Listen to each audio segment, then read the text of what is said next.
And we're back. In this segment, we're talking with Trey Livingston, an artist who has an interesting background we're going to get into. So, Trey, it's good to have you, buddy. Nice to be here, Sam. First of all, let's get the hard stuff out of the way, okay? Okay. You served a little time, didn't you? I did. For almost 13 years straight. What'd you do? I was in prison for a DUI fatality that I caused through my negligence of drinking and driving. Do you remember the night? Not really. I really don't. You were pretty far along. For sure. Yeah. How many lives did you claim that night? One. It was enough. Absolutely. And now you come to us as an artist. Yes. Where'd you pick up the skills? I always dabbled, throughout life, but I never really took it seriously or really pursued it until I was incarcerated, and I had that time to fill somehow. So I started exploring, and trying to find my style and my voice, within art. And after some time, I did, and people started responding to it, and it was, kept me going for a long time. I know there are going to be folks that are going to want me to ask this question, and I do so with a hesitancy. Do you ever long for the days when you could go back and take a drink? No. So you don't miss it at all? No. I've been sober since that day. And that day was 15 years ago, 2 days ago. Wow. Let's take a look at some of the work that you've done since. Okay. Of course, we have a piece behind you, but is this one of yours? Are all of these yours? Yes, some of those are acrylic paintings, some of those are screen prints. This piece right here was really interesting to do. So this piece was actually given away through like a contest where people at a concert all received a free item, and one person had a little ticket in the back, and they received this painting at Jeff Tweedy's concert as a gift, that night. I always like trying to find different ways to connect with people, and this is one from where I grew up, the water tower next to my home. So I have done a lot of pieces that are nostalgic as well. I think we have others that we're going to show of your work. It's intriguing stuff to me. The piece behind you, directly behind you, tell me about it. The gentleman that I've painted here, his name is Rishikesh Hirway, and he's a musician, lives in LA, and has a pretty famous podcast these days. But I've always been a big fan of his music, and I wanted to paint a portrait of him. And what's really cool about this piece is I had a wonderful opportunity to be a part of a touring exhibit called Marking Time that focuses on currently and formerly incarcerated artists.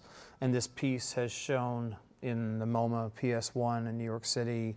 It's shown in Cincinnati at the, I think once again in like Mississippi and Arkansas. And it's just, that show continues to travel around the country. I have swapped pieces out at this point, but this has actually been in some pretty heady places. Pretty nice places, yeah.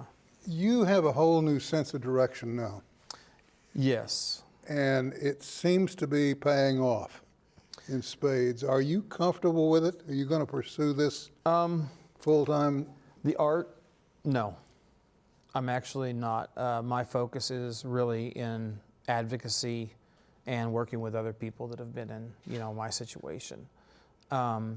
I currently work for Project Commutation and Justice Link, and so I work with other people who are going through the processes that I went through, and I work with their families a lot. So it's very rewarding.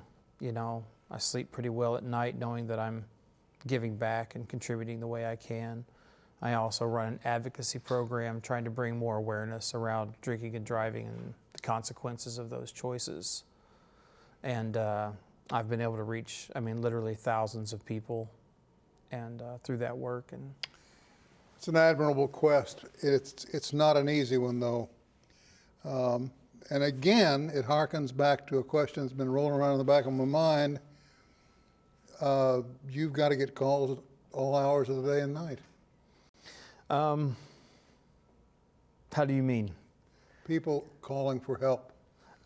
Well, I do with my job. I sure do, especially now that I'm working so closely with so many people who are incarcerated families, you know, and they're going through, and I have a unique perspective to know what it's like to be their child or their loved one who's incarcerated. And, you know, I have had direct experience with my family to know what they're going through as being a family member of somebody like that. Have you got family support on this?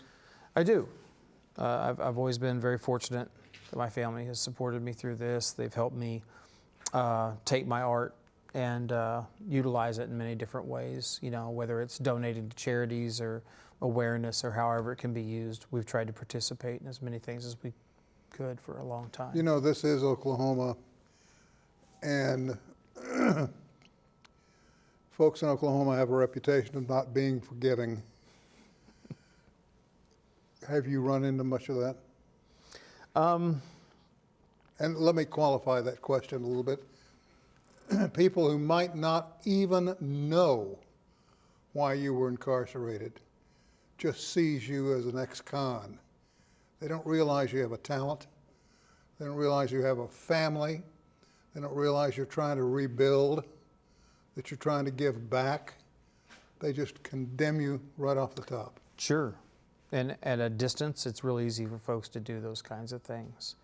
But I've had a very good experience when I'm one-on-one with people. You know, they can see the change that's happened in my life and the good that I'm trying to put back into the community that I took so much away from. The fellow that's the subject of this piece behind you, has he seen it? He has. He Yeah. actually reached out to me. He had a friend who saw it in New York City, and we got an email one day. He said, I've been trying to figure out how to get a hold of this guy for years, you know. And it was really neat. I got to have a little correspondence with him for a little while, and he even sent me, on my last birthday, he sent me like a video clip of himself wishing me happy birthday and stuff like that. So it was really nice to be able to connect with him and to have that support as well. I would imagine so. Yeah. Trey, we're out of time. Thank you You got it, Sam. for coming in. Will you come back down the road? Sure. Get some Sure more will. examples of your work. I'd like to see more. You got it.